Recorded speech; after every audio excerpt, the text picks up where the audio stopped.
Well, I thought this would be kind of an interesting video. Hopefully my microphone is working here. This is the early morning on the marsh. The mosquitoes are a little lazy. They're just hanging in the air. And you can see the light over the mountains. There's a sliver moon up there. It just seems like yesterday there was a full moon. Let's see if you can see the moon. There it is. You can wonder if it'll focus on it. It's just a sliver moon. And there's the desert mountains off in the distance. And then as I go this way, you see the shapes of the tall grasses. These are all over my head, canary grass. But it's kind of an interesting picture. Early in the morning. Got my head tilted down so that hopefully I'm getting the mic because I'm not talking real loud. And there are mosquitoes and they are biting me, but they're just not ferocious. They're just kind of lazy in the cool of the morning. As I pan out across here, and you can hear, I'm going to be quiet now and let you hear the sound of the frogs, etc.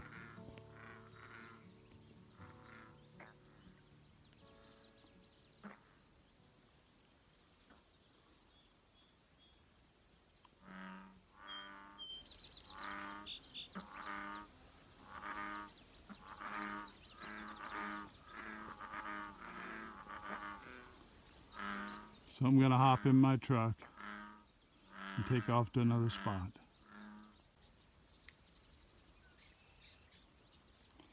I have been photographing Sora and Virginia Rails in this little area right in here.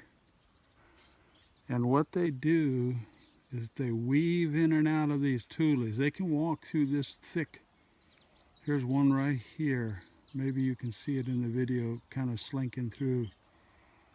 It's a Virginia rail, but they appear and disappear.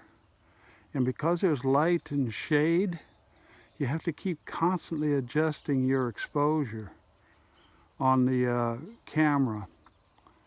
And they may even sense that I'm here.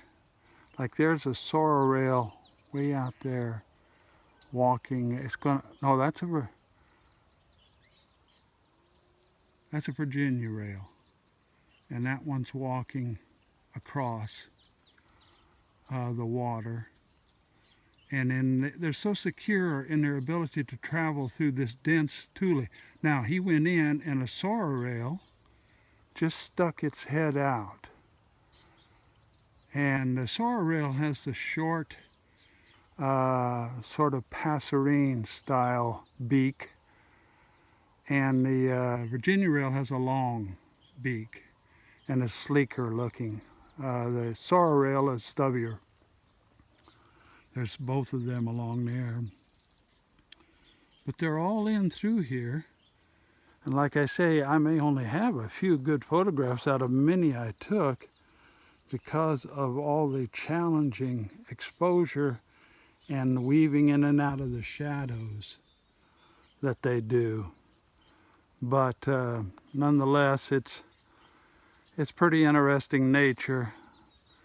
They, like I say, they almost seem to toy with you, exposing themselves and then not. And there's a strategy they use that I was not aware. Of course, people are familiar with their running across clearings to avoid being spotted. Very fast run across an open clearing to the next shelter of a patch of tules, but they also do fly across a space, something that I hadn't seen as much as I've seen here. So anyway, that's some real nature that I just happened to spot driving down the road here. So as I look out over this spot that I've been photographing Sora and Virginia Rails, I thought I might take this opportunity to talk about how I'm extending my nature photography and filming into an area where I think most people haven't gone is trying to drive some meaning from what I see or do. I mean, as humans, we seek meaning, and not just the simple act of doing things, but deriving some kind of insight from what we see. And the one thing that I marvel at is how certain creatures have their own paradise. It is the place that they call heaven, if they could call it heaven. It's the place for security. It's the place for comfort. It's the place. And with creatures like marsh wrens and Sora rails and Virginia rails, that's obviously what you're looking at.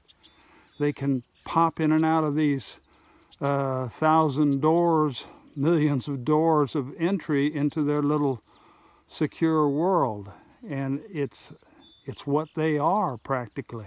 Now you're beginning to see these. I'm going to do the zoom. You're beginning to see the little Virginia and Sora rails. These are Virginia rails appearing again, but they appear and disappear into this little paradise of theirs, and it's everything. They live around the peripheries of their world, and they fly from one patch to the other, and they fly across continents or not continents, but countries to get to the perfect place that they seek. And when we think about humans, they really have not found their paradise. They have no absolute comfort zone. Humans we will be in our comfortable homes, surround ourselves with comfortable objects, and have our entertainment, and we will say home sweet home, but all of a sudden someday we get the feeling that this isn't really enough, that it's inadequate, that it doesn't really satisfy our needs, so we decide we need to take a vacation. So we need to get out in nature more. So we go to Yosemite or we go to Yellowstone, and we partake of nature. But when we're in nature, it's all fine and beautiful for a while, but then maybe the bugs are too bad one day, or it gets too cold, or we just miss the creature comforts that we're used to, and we start thinking about home and suburbia, where we can drive up to a Dairy Queen and get an ice cream cone and all the conveniences of our civilization, and we grow weary of that place and we return, and we travel through life never really often finding that absolute perfect place. We're a migratory and nomadic creature without its tule patch, its little paradise.